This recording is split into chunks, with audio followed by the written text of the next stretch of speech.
हरी औरत अपना सखी से कहती है कि हमार पति में का खूबी बा, बतावती अपना सखी से कि मोर मर्दा लागेला जलाद जोईसन, मोर मर्दा लागेला जलाद जोईसन। सखी हो दूसरा के मर्द में सवाद कोईसन, सखी हो दूसरा के मर्द में सवाद कोईसन।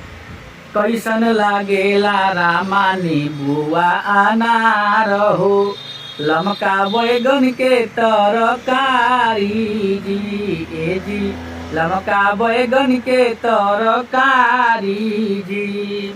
रोज मन फेरवट मनवा रहे बेकरार हो, ई अचरज बड़ी बाटे भारी जी, ए जी ई अचरज बड़ी बाटे भारी जी।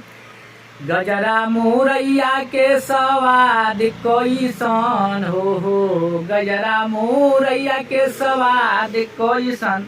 सखी हो दूसरा के मर्द में सवाद कोईसन।